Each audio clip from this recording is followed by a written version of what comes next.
Hey up guys, it's Rory again from Enlighten the Shadows. It's week 2, episode 2 today, and I've got my special guest with me already, all the way from Wales. If you didn't catch our episode 1 from last week, please do. It's on the channel's main page. It's Simon Taylor, cancer survivor, and he gave us some gems of how he went through such tough times in his life with his mental health, through depression and all sorts of things with his family life. But ultimately that man is alive today because of his mindsets, and also on a little bit on the side his faith. But ultimately he enlightened the shadows in his life. He took ownership and responsibility, and he is alive and well today and kicking. So please, if you want to, men, if you're out there struggling and you want to be empowered and inspired, tune into episode 1 of Simon Taylor. But without further ado, as I said, here we are. We've got Lewis Parfitt with me. This man is an extremely creative guy. He's a business entrepreneurial type of bloke. So he's going to come up with us with lots of life experiences today. And as I said, he's hailing all the way from Wales. He's my only Welsh bloke friend. And he's enabled me to love the Welsh even more. So yes, welcome Lewis, mate. Yeah, it's good to be here, man. Thanks for having me. You know, brilliant. Awesome. I don't know if you've checked out episode 1 or not, but we're just gonna have a quality chat today about just your life experiences and you know, the battles that go on in the four walls of your mind. And I just want you to enlighten those and go as deep as you're willing to go, so that blokes out there will watch this and just go, wow, like, man, I relate to that, or you know what, thanks for that, brother, like, I need that advice. So yeah, so without hanging around any further, so as I mentioned, Lewis, mate, you have gone into businesses, and I know that you've had like a skateboard type surfing brand called Oath, and you've tried that venture and you've met some amazing people. So I just want to just inspire blokes, because we're in a time with this COVID lockdown where money's going to be tight, potentially people are going to be laid off, and like with me with Enlighten the Shadows, I took a risk and was brave and thought, you know what, there's a need out there and there's a market there. It's not putting people into a box and a product, but it's just saying, look, I see something and I've got this passion and I'm going to run with this. So can you just like enlighten us with just going back in maybe in your early 20s where you were, where you thought, I'm going to go with this, I'm going to put my passions, I'm going to be brave and see how this goes. Yeah, it's a long time ago now. Yeah, like I guess I've always been an adventurous type anyway. So I'm a bit of a risk taker, which has paid off and not paid off. So when it came to, I think my first opportunity in business was in a place of desperation. So it was my first ever job. I left. I actually got kicked out of college. I was doing a HND in design and photography, and they told me they were going to fail me. So I had a big argument with them and walked out. So, but what was amazing, because some of the work I'd been doing voluntary, I've been working on an online magazine. It landed me a job as a web designer with this company, and it was great. It was a distance to travel. It was about an hour commute every day, but it was a really, really cool job. And um, then one day he just sat us down in a room and said, "We're bankrupt. Like, I can't pay your wages from this month. That's it. You're out of a job." And that was it. And it was just like, oh man, what do I do? Like, I just bought a car because I needed a car to commute, and I was 19 years old, just turning 20. I'd had this new financial commitment of a loan on a car. I was paying rent, and I'm just like, what do I do? And it's a really scary place to be in, losing a job like that, especially when it's so sudden. I had no idea it was coming. And then I just thought, well, what's he doing with all his clients? That we've done these websites for all these people, like they and they were paying. I knew they were paying the company monthly, so I knew they had this ongoing commitment to pay. So I contacted the director of the company and I said, what are you doing with your clients? And he said, I'm going to try to sell them. I was like, well, what do you. Anyway, so basically negotiated an amount to buy per client from him. I was fortunate enough to have some family that I went to and just said, hey, got this opportunity to start a business essentially with some pre-made clients. I need X amount of money. I can't even remember how much. It wasn't a huge amount of money. And that's how I started. And I just set up a business, didn't have a clue what I was doing, made some horrendous mistakes along the way. But that's how I started in the world of business, you know. And I guess I've always been in business since. And yeah.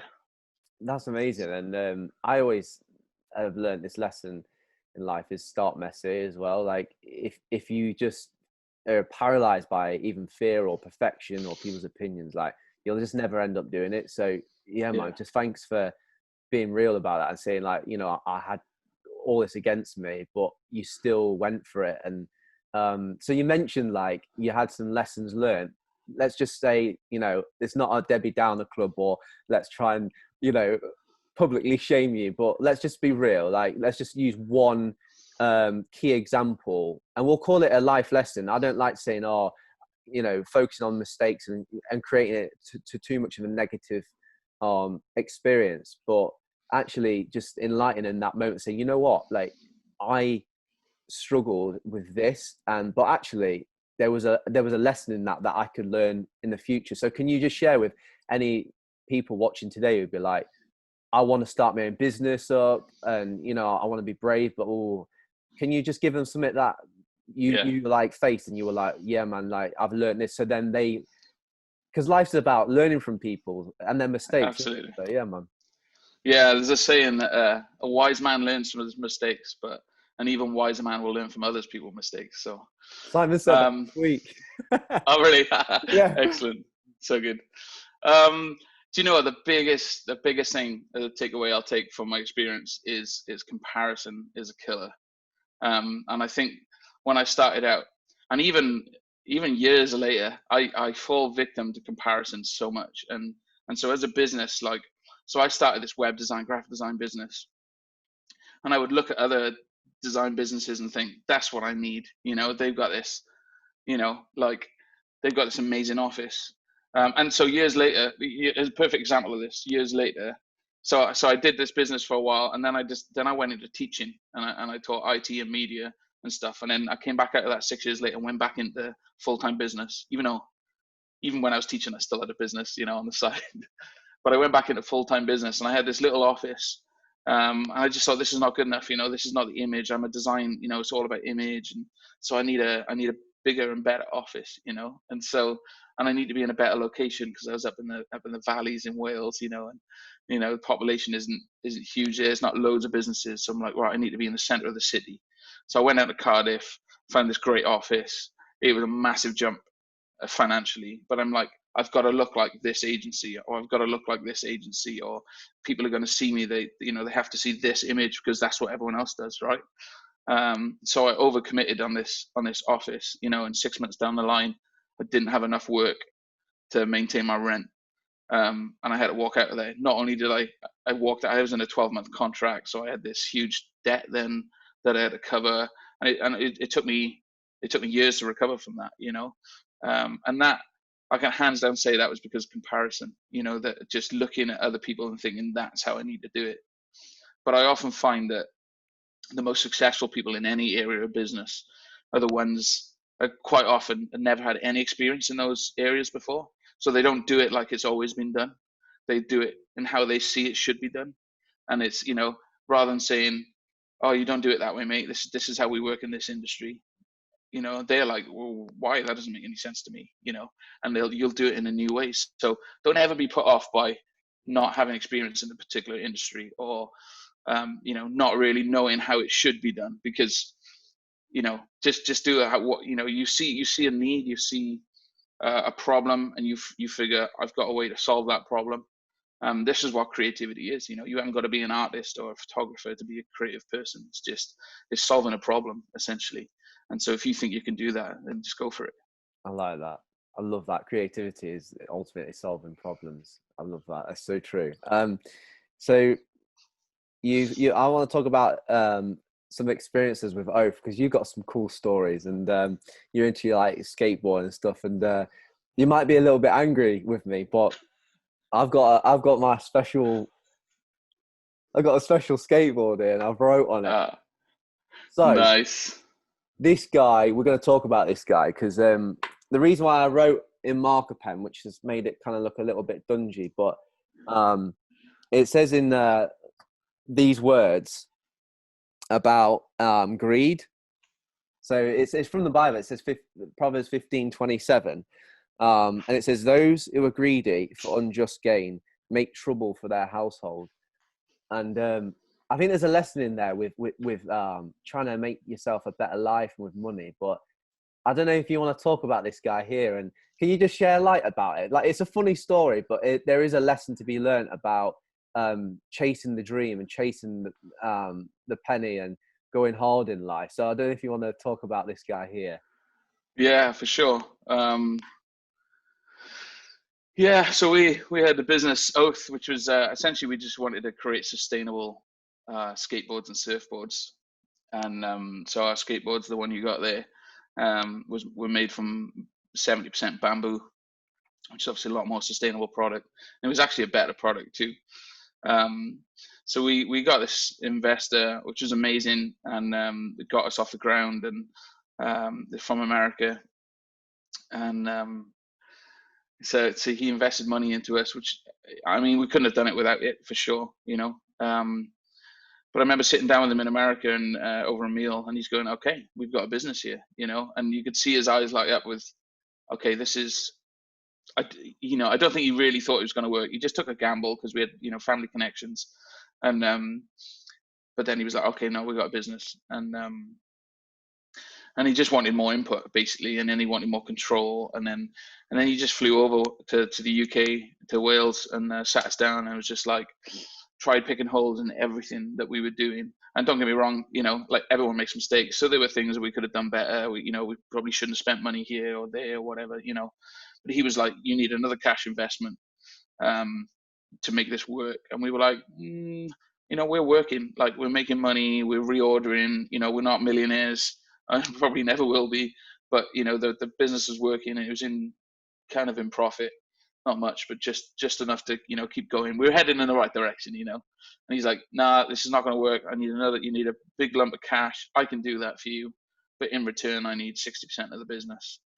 And so me and my other business partner, we were just like, "Nah," like, because one, that shuts the door on any other further investment for us, but secondly, it was skateboarding is such a cool world, but it's such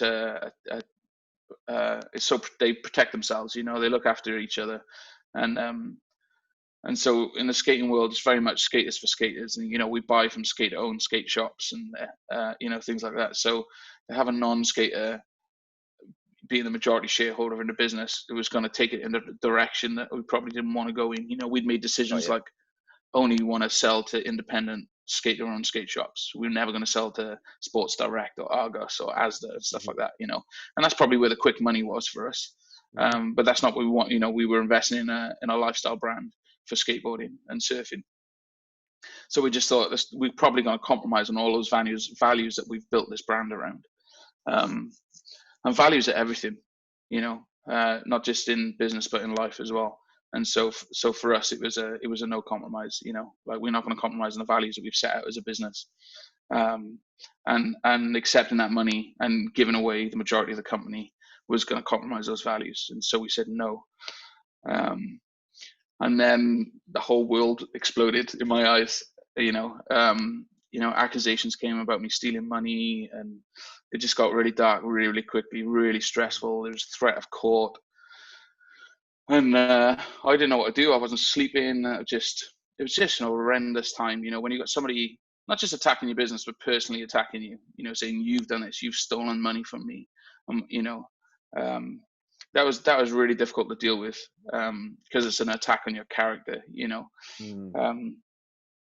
And then I turn inwards on myself, and I'm like analyzing everything. Oh, what have I done? Have I, am I this type of person? Have I just been frugal with their money? Have I misspent? Have I done this? Have I done that? And I'm quite a self-analytical person anyway.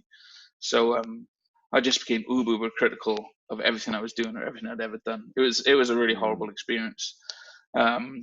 So in the end, we spoke to our lawyers, and we didn't have money to go to court and fight him. So the only conclusion for us was to shut the business down. In that case, we walk away without incurring any debts of court fees and stuff, and he walks away without making any money back.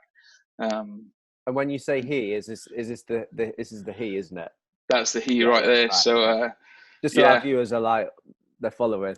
Yeah. So I mean, once the business shut down, we did a run of those skateboards. We did 30 skateboards with that graphic on it, and it's I won't say his name, but with the big filthy and his name, and and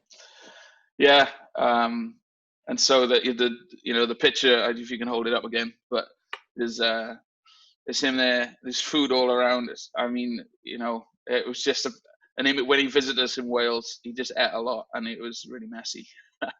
But but then the money bag in one hand, just clinging for that, and then a decapitated panda bear. Like, obviously the relation between bamboo and pandas, and we use the pandas a lot in our graphics for our boards. So it was a kind of the death of oath for the sake of money, and Wow, that's deep. But and what's really sad about it is probably 12 months later, the guy died of a heart attack.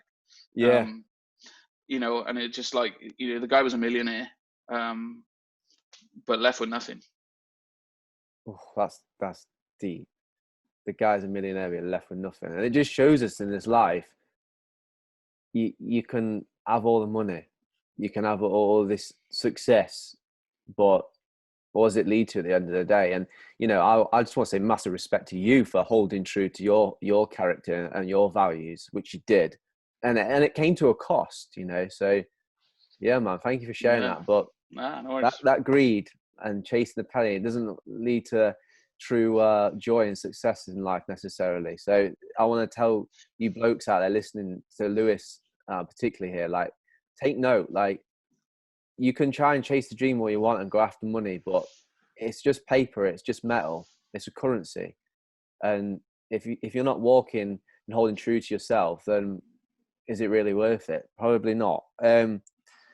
So yeah, based on that, Lewis, I want to ask you this: like, with money, work, what can you say that what men need today most in Britain due to the current climate?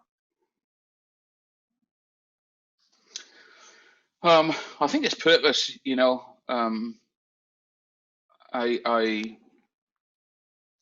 talk about money in that. I was really challenged. I had a business about 3 years ago now that I quit, and in the world's eyes, it was a really stupid decision. The business, it was a marketing business. We were marketing medical device companies. Oh man, we were doing well. Like, we nailed this one big contract, and then we had a couple of others that were just about to go down. And we were going to do well. We were going to take good wages from it, and it was exciting. But the challenge, I have a Christian faith, and I believe, as weird as it sounds, that God can speak to us. And I felt God challenged me. And other people may think of it differently, but a voice in my head. I felt a challenge. What is the pursuit of your heart? And I was looking at money to solve all of my problems. So I thought, if I can get rich and pay off debts, have a nice house, get a bigger TV, all those things, my life is going to be better. It's what you measure success with, right? So I was measuring success by how much money I could earn. And I think that's a lesson. I never knew that when I was young, when I was a teenager. Success was never measured by how much I could earn or how much money I could have.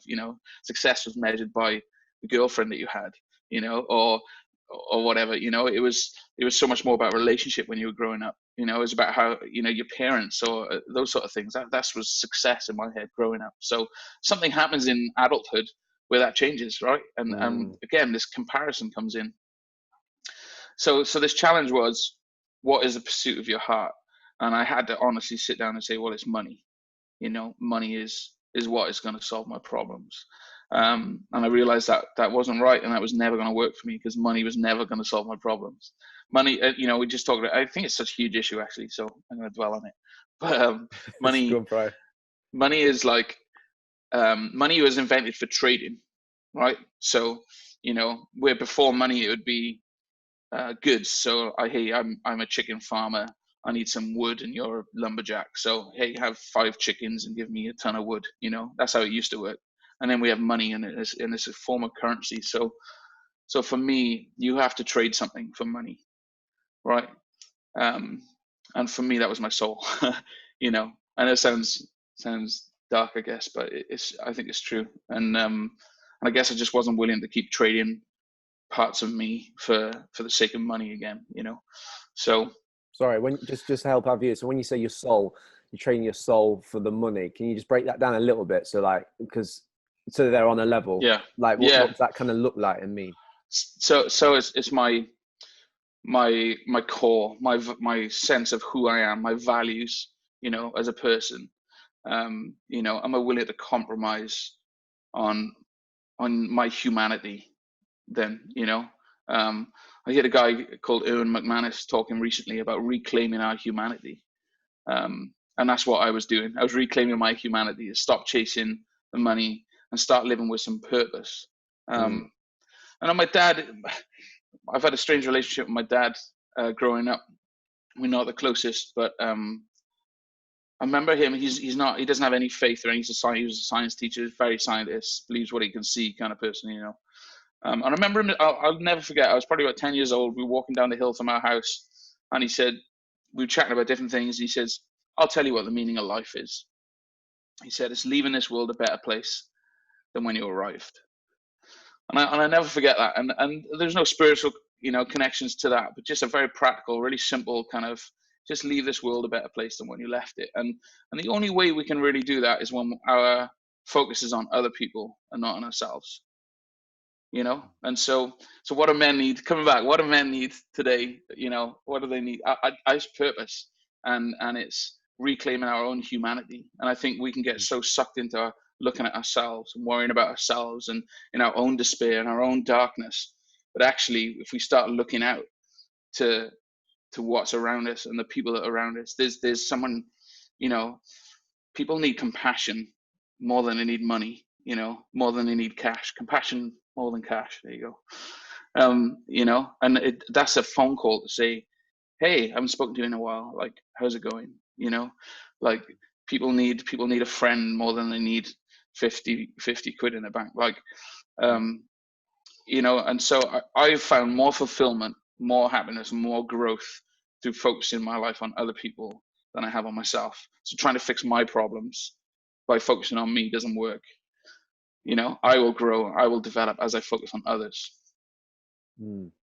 That's good. That's Is massive. that I love that. is that right? Because we talked a little bit like that in episode 1 with Simon, about the focus on yourself and others, and like finding that medium of, you don't want to get burnt out, but obviously giving and focusing on making the world a better place is going to give you that purpose, which is your answer to the question about what men need is purpose. So, can you just before we transition into something else that is quite closely connected, can you just give some blokes out there like today in finding that purpose? You said looking at others. Can you just give us any particular techniques or tips that you can practically give, or you did, or you've seen done, if that makes sense?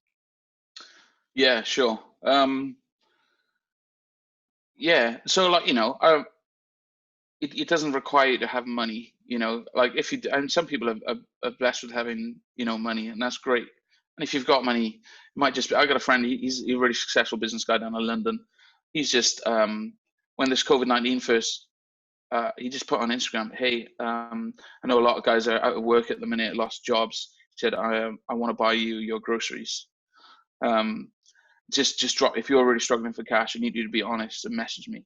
And so people message him, and he the questions he would ask were, how much do you need to buy a week's groceries? And they would say, I don't know, £60. And he, okay, I'm going to give you £100. And he was just blessing people like that, which I thought was absolutely, he had the resources to be able to do that.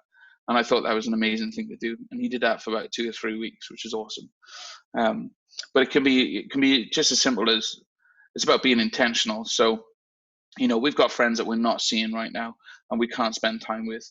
But let's say, right, I'm going to name 5 people, and I'm going to call them every week.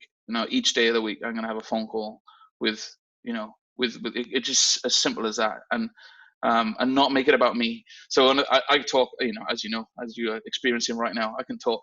So it's so easy for me to talk at people. But the one thing, again, that has had to switch in this mindset of focusing on others is listen. So ask questions where they can talk about themselves. So if you're going to phone somebody, don't just phone them for chat and tell them how you're feeling awful and terrible and down. And hey, they're real and legitimate feelings. I'm not saying that they don't exist. I'm just saying let's focus on somebody else's feelings. And so ask the questions, hey, how are you doing? And then stop. And when they tell you, don't then say, oh yeah, I felt like that, when that's not the purpose of this. The purpose is not about you, it's about them. So just learn the art of listening, despite yourself, and it'll come back to you. Like, if you can do that for others, they'll do it for you 100%. It's like a marriage, I guess. It's that if you put the other person's needs before yourself, they'll do the same, and everyone's needs are met. That's good. I like that. And it is hard for blokes to have the courage to open up about how they're feeling. So yeah, it's an art form, as you say, the art of listening and finding that purpose and relating to people. And I think it's essential. I totally agree with you, mate. In this time, in this day and age right now, we need to connect so much, and we need to just talk and listen and respect one another's views as well. Yeah, there needs to be more unity in these days, for sure. I want to ask you about like this sense of brotherhood and mentoring, because I know, based on what we're saying and what Enlighten the Shadows is all about, and I know your heart as well. And I'll never forget the time when Sharice and I, my wife, that is for the viewers, visited yourself and Kate, and we went to the beach. And I'll never forget that day. It will always stand out to me, and I think it's why I instantly just clicked and had this deep connection with you, because you're not about all the superficial all the time. You went deep, and you started to go into about it's a time with the purpose stuff, about brothering and befriending blokes and looking out for one another. So I just want you to share how important that is to you, and how you see the importance of this culture that blokes need to just, I guess, get better at in this day and age or so. Yeah. There's a verse in the Bible, again, in Proverbs 17:17, and it says, what does it say? A family are loyal, but it says brothers are born in adversity. And what they're saying is, in those tough times, when the rubber hits the road, who your real mates are, and they're more than mates; they become brothers. And I think with guys, it's just good to have, just having friends got your back, like no matter what, that they're always going to be there for you. And I've been fortunate, like so fortunate in my life, to have people. They've come in my life and they've left, but there's been people in my life that I can call brother, that I know no matter what. Even now, like, distance may be between us, but I know I can get, like, you're a perfect example, Rory.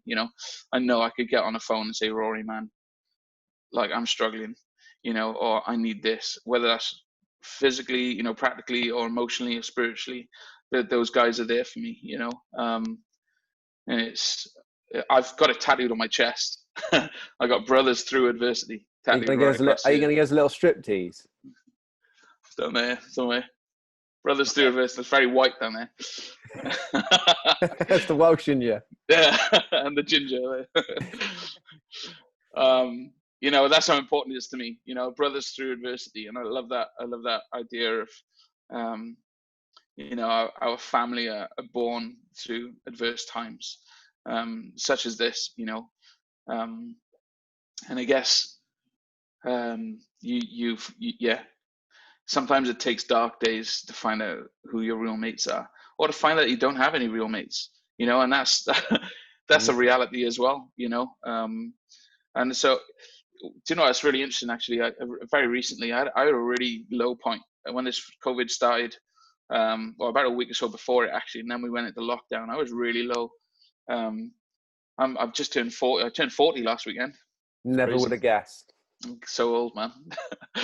And I was kind of hit 40, and I just realized all my mates that I hang around with here, where I am right now, like 21, average age of 21, and I just realized I don't have any mates anymore of my own age. Guys I grew up with have moved away. My best mate lives in Exeter, and I got really lonely. Even though I'm married, I got kids, and I felt a complete sense of loneliness. And because those guys have been so close, as those brothers, I kind of, and so I just made a decision that I've got to be intentional about connecting with people. And I love this idea of courage and desperation. This idea that sometimes it takes a desperate situation for us to see our true acts of courage. And so for me, I was like, I need to be courageous. I'm 40 years old. I'm gonna make some new friends. And there were some guys I knew, and they were like, oh, they're really cool. They seem they got cool lives and the same life stage as me. They got kids, and I'm just gonna reach out to them. And I phoned this one guy, and I was like, I need to be really, really honest with you. I said, I'm gonna open up to you and be really vulnerable with you, which is, it's flipping difficult. Like, and I said, I'm feeling lonely. I've been really low. I just need someone to talk to. Would you be willing to be that guy? And he was just like, man, I'd be honored to, like, and so we've been calling each other and having FaceTime chats, and there's been no motive, no agenda to that. That's just, hey, how's your week been? What have you been doing? Like, show me a bit, he's had a baby recently, I've had a baby. So, hey, show me the baby. Let's have a look, and how's it going? And any teeth yet? Just conversation. But it makes me feel like I'm in somebody's life and they're in mine. And I'm sure when all this is over, we'll meet up and have a beer and do it for face to face for real, But it's a really difficult thing to do. But I love this courage and desperation. Yeah, I love the phrase you're bringing out today, man. You're bringing some absolute pearlers, like just short pocket statements of that I think blokes can just take today and investigate for themselves, for sure, so that they can. I think it's about honesty as well. Like everything you've mentioned, I think I just want to say to the fellows today, you've got to be honest with yourself. Like, if you're not being honest with where you're at, like Lewis has put it on the line right now today with where he's been out, only a month or two ago. If you're not honest with yourself, fellas, you're going to be trapped in that prison. You're going to be staying in those shadows. It's time to just come out. We're getting real today and enlighten these things so that we can empower you and inspire you to say, look, it's okay. We hear this hashtag. It's been like prostitute way too much. It's okay to not be okay. But that's the truth. It's okay to be where you are. But what's not okay is continually to feel that you can't escape, to continually feel that you have to stay silent and try and look like you have to be strong. And I think, brother, there's so much strength drawn from vulnerability all day long. It's also responsibility. So one of the things I learned in business, actually, that I apply to my personal life now, is take responsibility. Like, you can't fix something that you're not responsible for. So if I'm going to blame somebody else for the failure of my business, so I could blame the end of oath on this investor. Hey, it's your fault. It's this. Then I'll move on into the next business making the same mistakes, until I take responsibility and say, okay, what can I change? What can I do differently here? So I'm going to be really careful about my investors. I'm going to be really smart about my relationship with them. My value is going to be out there and really clear. Our mission statement is going to be really clear, so we know where we're headed and why we're headed there and what we're doing. And that's the responsibility I took on. It's like, okay, this was not 100% the fault of my investor. Like, I have responsibility in this. I got divorced over 10 years ago now. My marriage failed, and you know, I can sit here and write down, you know, these are the things my ex-wife did to cause the failure of my marriage, or these are the things she didn't do, etc. But I was never able to get remarried again successfully until I was willing to sit down and say and take responsibility for the things that I had fault for. So it's for me to sit down and say, I didn't do this well. Hey, I didn't respond well in this situation. You know, I reacted really poorly in these situations. Like, what triggered that? What caused me to behave like that? What caused me to think and react in those ways? And take that responsibility on and deal with it. So it's the same in this situation now. If you're feeling low and in a dark place, and you know, you have to take responsibility and say, you know, you can't just say it's because of this, it's because of that, or woe is me, because, you know, you got to say, what can I do about this? What is my responsibility in this thing? You know, no, or nobody's calling me. I haven't got any friends. No one's made any phone calls. It's like, well, take responsibility. Like, they don't know. Who knows? Who have you told that you're feeling low to? You know, who have you told how you're feeling to? You know, if you haven't told anyone, yes, it would be great that people could just read your face and give you a call and say, hey man, you don't look great. But hey, we're not seeing anyone now. So you know, it's our responsibility to look after ourselves, you know. And so take responsibility, make the phone call, you know, be courageous in your desperation. So, bro, I could just end it now almost. But yeah, so you mentioned your past marriage, and I'm not necessarily wanting to highlight it too much, but what I want to ask is this, because when I see like a lot of mental health groups with men, and just, you know, seeing in these communities and reading the stuff I read, one of the things I see is actually this, and this is not to completely like Tipex blokes out there who haven't got a relationship or marriage. They need to lean in right now, because this is potentially their future. So it totally involves them, and understanding, if not themselves, their mates who are married or in a relationship. But I want to ask you this about that. How do you balance being a husband, being a father, and being a businessman? And then on top of that, you've got all your friendships and relationships, responsibilities. I know you're, as we said earlier, man of God, so you've got church stuff. So yeah, I just want to ask that, because I see a lot of blokes who have, by the Willside's, got a lot. They've got the married life, and they're just struggling still. And you're like, well, you know, you look and think, well, is it not enough? But it relates back to, I think, those taking responsibility and that. But I don't want to go, this is about you, man. So can you just like enlighten us with what your take on that is? Yeah, I think a mistake I always used to make was we talk about this balance, and when we think of balance, we think of a weighing scales. You know, it's a perfect example of putting, you know, if you've got heavier things on this side of the scales, it's going to go like that and like that, and so that's our life sometimes, this seesaw of imbalance, you know, and we never get it. We're just trying to find that kind of, you know, happy medium of things. And I just find it really unhelpful to think about balance, and I don't think there is such a thing as balance. If I'm really honest, I think what we lack is commitment. And so for me, what I decided was, I am going to be 100% the husband when I need to be a husband.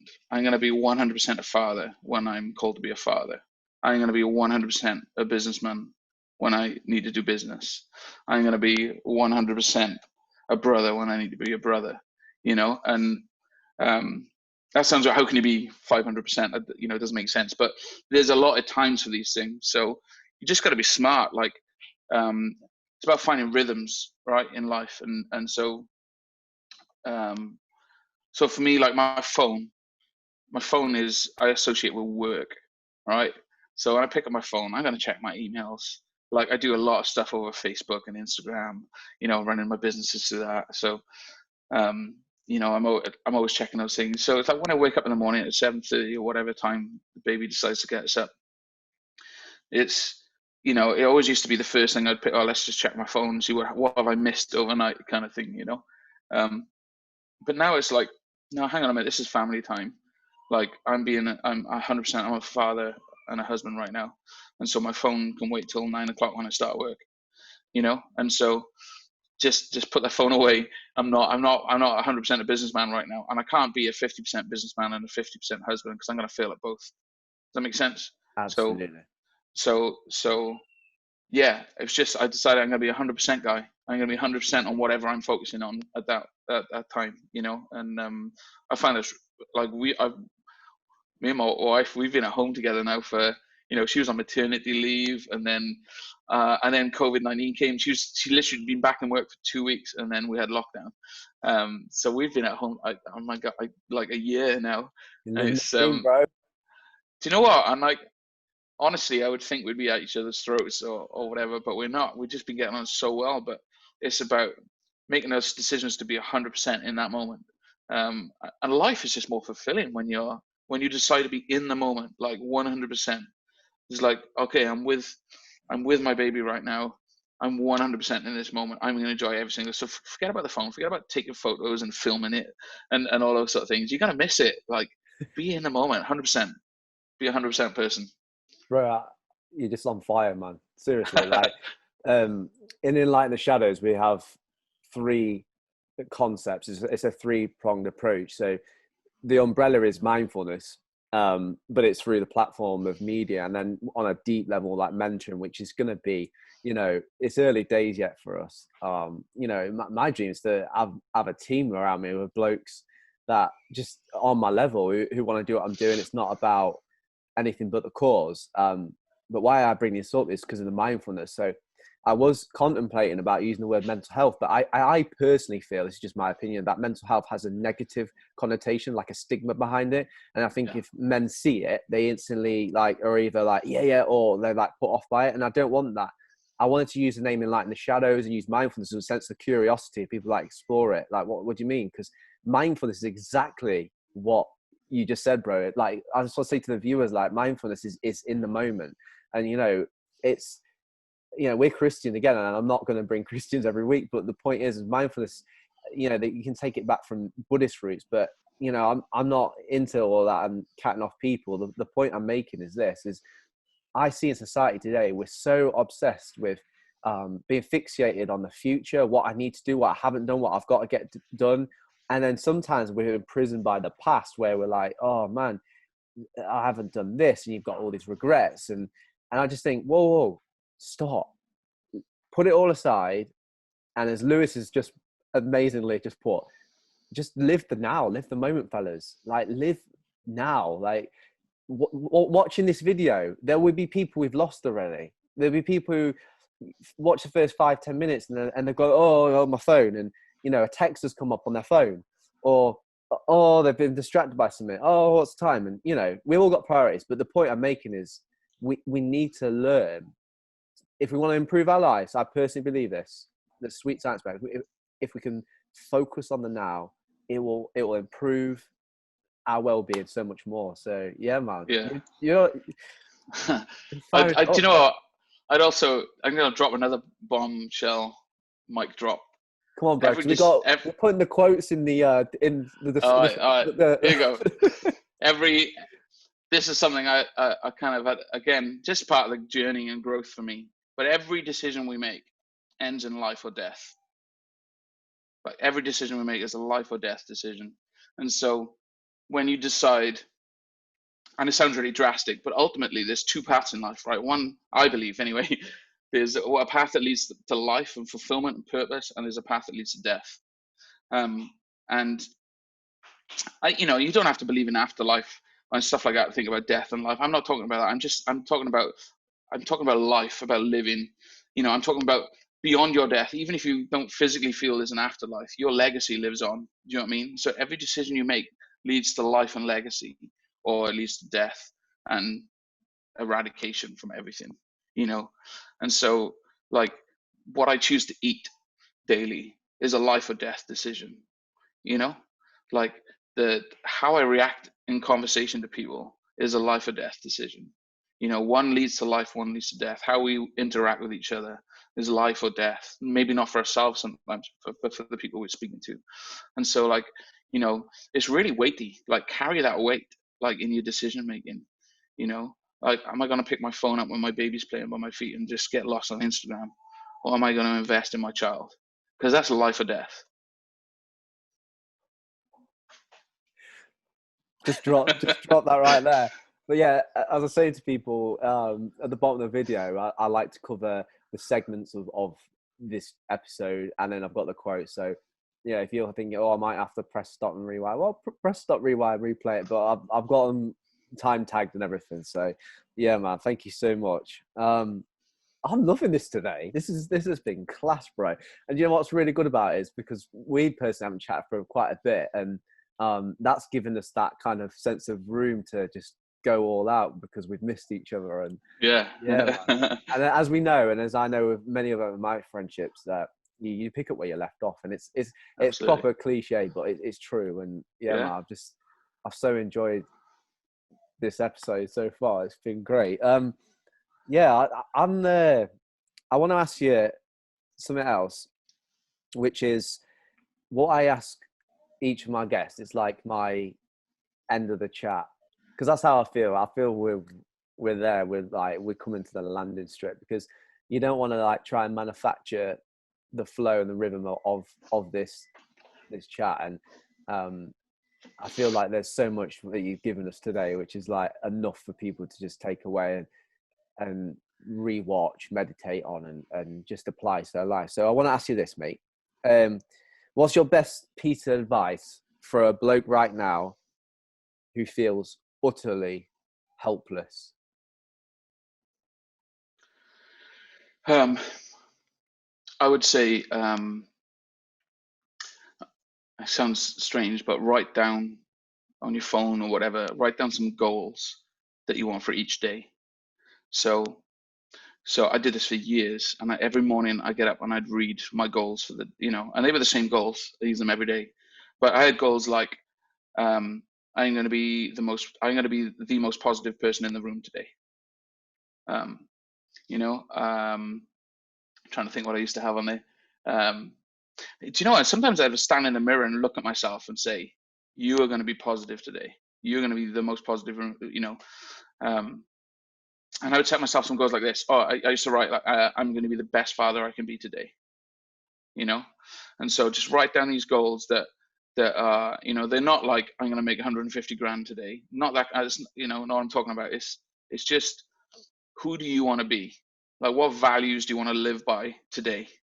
And I think when I was probably at my darkest time, I learned this. I learned this from a sales guy. I read a book about sales, but he was like, "You're never going to win a sales deal if you can't imagine a positive outcome." And so he said, so often we fill ourselves with fear because we just see the negative outcome. We go, "Oh my gosh, I'm going to go into this sales meeting, do my pitch, and they're going to absolutely rinse me. They're going to ask me questions that I just can't answer. I'm really going to struggle. Oh my gosh." And you get yourself into this state that you just don't even want to leave the house, And so it's the same in our personal lives with depression and mental health and mindfulness is, we work ourselves up into this frenzy of, I can't do anything about this. Like, I don't have the energy to do it, and it's only going to end badly, So set yourself some values of what do you want to be every single day, and read them to yourself every single day, So again, it's about taking responsibility, and it's about being intentional. But I want to be the most positive person in the room today, even if it's just me in the room, like, rather than looking at something and seeing some, oh, look at that, I haven't done that, or that's terrible, I need to fix, just go, man, I've got a home, I've got a roof over my head, I'm so grateful, just find the positive in things. So yeah, just like, not overreach, 5 goals each day. Who do you want to be today? 5 goals, write them down, look at them, wake up each morning. And you know what, first thing you read every morning, just read those 5 goals. I'm gonna try it myself, because I really believe that when I have my good days, it's when I've not jumped into things right away, and I sit there in bed and just lay and go, right, I need to do this, I need to do that. And the days when I just crack on, or like you say, go on the phone, don't really think about what I'm doing with, especially when there's not much routine right now because of the lockdown. And it's so easy to just fall into that and just go with the flow. And as you say, is that life or is that destruction? So yeah, man, thank you for sharing that with us, big time. But yeah, I feel like we've landed, bro. So we can just end it there. But I want to say to the viewers, I thank God for this man. He's such a legend, and he's a great guy, and he has helped us with some massive things to take away. So please, as we say, like I've come up with an acronym for Enlighten the Shadows. It's ACT, ACT. A for acknowledge. You've got to actually just be honest and admit, right, this is where I'm at, or this is what I'm facing. C is for comprehend. We think comprehension is, I must know it all. It's not. Comprehend comes from the root and the Latin words of actually just fully grasping it. Once you've grasped it, it's then to take action, which is T. Take ownership, take action. And Lewis is a massive believer in this. And, you know, it's a product of his life. He's not a perfect guy. He'll be the first to admit that. But the fact that he's had these different ventures and he's up and down a bit, but he's slowly increasing as a positive correlation. And I can personally say that over his life and what I see and know of him. So yeah, guys, thank you for watching episode 2 as Lewis Parfitt as our guest. It's been a class chat today. As I did last week, I showed our social media. It's massive that we just create more following so we can get exposure to as many blokes as possible. On the screen right now is the Instagram, and then also the Twitter. So just click, connect us, follow us, like us, whatever you can. And then also just at the bottom below this video, you can see that word subscribe. I know, oh no, I've got to subscribe to YouTube and create an account. It takes 1 minute, and then just click subscribe it and like the video once you subscribe. That'd be amazing, guys. So yeah, thank you so much for watching today. Lewis, God bless you, mate. Thank you for today. No, thank you. Thanks for all you're doing. It's good, man. Cheers, mate.